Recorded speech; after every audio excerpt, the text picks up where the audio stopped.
दिल्ली के जंतर मंतर पर कॉकरोच जनता पार्टी बनाकर इस लड़के ने जो तबाही मचाई है, उसने बड़े बड़े नेताओं के पसीने छुड़ा दिए हैं। पेपर लीक के खिलाफ शुरू हुआ यह आंदोलन अब एक ऐसी मिस्ट्री बन चुका है जिसके तार सीधे करोड़ों की सीक्रेट फंडिंग से जुड़ रहे हैं। कल तक जो सिर्फ मीम्स बनाता था, आज उसके पीछे लाखों का युद्ध कैसे पागल है। क्या ये सच में छात्रों का गुस्सा है या सरकार गिराने की कोई बहुत बड़ी अंडरग्राउंड साजिश? अगले कुछ मिनट में वो कड़वा सच आपके सामने आने वाला है जिसे यूट्यूब पर कोई आपको बताने की हिम्मत नहीं करेगा। अगर सच सुनने का दम है तभी इस वीडियो को आगे देखना, वरना अभी छोड़कर चले जाओ। इस पूरे खेल को समझने के लिए हमें थोड़ा पीछे जाना होगा। अभिजीत के कोई खानदानी राजनेता नहीं है और न ही उनके पीछे का कोई बड़ा बिजनेस एम्पायर है। ये महाराष्ट्र के पुणे का एक आम डिजिटल एक्टिविस्ट और व्यंग्यकार है जो युवा फेसबुक और एक्स ट्विटर पर एक्टिव है। वो इसके तीखे मीम से अच्छी तरह वाकिफ थे, लेकिन फिर साल 2026 में कुछ ऐसा बदला जिसने इस मीमर को एक आंदोलनकारी बना दिया। देश में एक के बाद एक टेट, नीट और अन्य सरकारी परीक्षाओं के पेपर लीक होने लगे। लाखों छात्रों का भविष्य अंधकार में चला गया। तब इस लड़के ने डिजिटल दुनिया को छोड़कर जमीन पर उतरने का फैसला किया,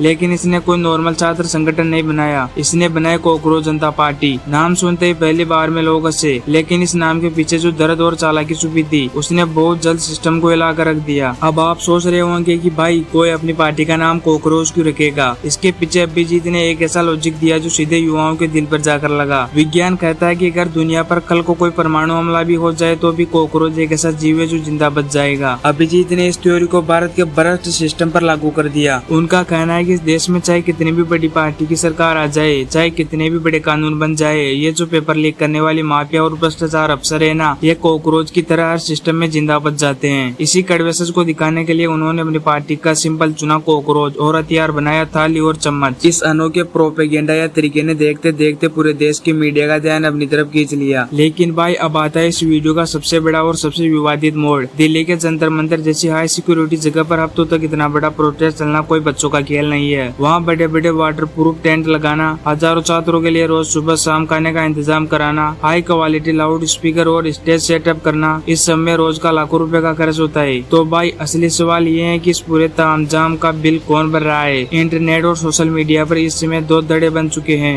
IT सेल और सरकार समर्थकों का सीधा आरोप है कि अभिजीत दिब्के सिर्फ एक मोहरा है और इस कॉकरोच जनता पार्टी के पीछे देश की बड़ी विपक्षी पार्टियों का हाथ है जो इस आंदोलन के बहाने सरकार को बैकफुट पर लाना चाहती है। कुछ लोग तो इसमें विदेशी फंडिंग तक का एंगल निकाल रहे हैं, लेकिन क्या वाकई ऐसा है? जब इस फंडिंग के दावों की पड़ताल की गई तो कहानी कुछ और ही निकलकर सामने आई। अभिजीत दिब्के की अपनी निजी नेटवर्थ कोई करोड़ों में नहीं है, लेकिन इस आंदोलन को चलाने के लिए उन्होंने डिजिटल हथियारों का इस्तेमाल किया, यानी जनता से चंदा। CJP का दावा है कि उन्होंने सोशल मीडिया पर एक QR कोड जारी किया था जिसमें देश के उन आम छात्रों, उनके माता पिता, आम नागरिकों ने 10 रुपए, 50 रुपए और 100 रुपए जैसी छोटी छोटी रकमें भेजी और इस पेपर लीक वाले करप्शन से पूरी तरह तंग आ चुके हैं। यानी कानूनन तौर पर इस पैसे को सीधे तौर पर विपक्षी फंडिंग कहना गलत होगा, लेकिन राजनीति में जो दिखता है वो हमेशा पूरा सच नहीं होता। इस आंदोलन की बढ़ती ताकत को देखकर कई राजनीतिक दल इसके मंच का इस्तेमाल अपने फायदे के लिए करने की कोशिश जरूर कर रहे हैं। अभिजीत दिब्के के पास भले ही कोई बड़ी राजनीतिक विरासत न हो, लेकिन इस समय उनके पास देश के युवाओं का वो गुस्सा और सपोर्ट है जो आने वाले समय में देश की राजनीति का रुख बदल सकता है। अब देखना ये होगा कि ये कॉकरोच जनता पार्टी सिस्टम के असली कीड़ों को साफ कर पाती है या फिर ये आंदोलन भी इतिहास के पन्नों में एक हो जाएगा। आपको क्या लगता है भाई? क्या अभिजीत दिब्के का यह थाली चम्मच वाला तरीका बिल्कुल सही है या यह सिर्फ एक सोची समझी पब्लिसिटी स्टंट और राजनीति है? अपनी राय कमेंट बॉक्स में बिना डरे ठोकना। और अगर अपनी हक की आवाज उठाने वाले भाई को सपोर्ट करना चाहते हो तो चैनल को अभी के अभी सब्सक्राइब कर लो। मिलते हैं अगले धमाकेदार वीडियो में, तब तक के लिए जय हिंद।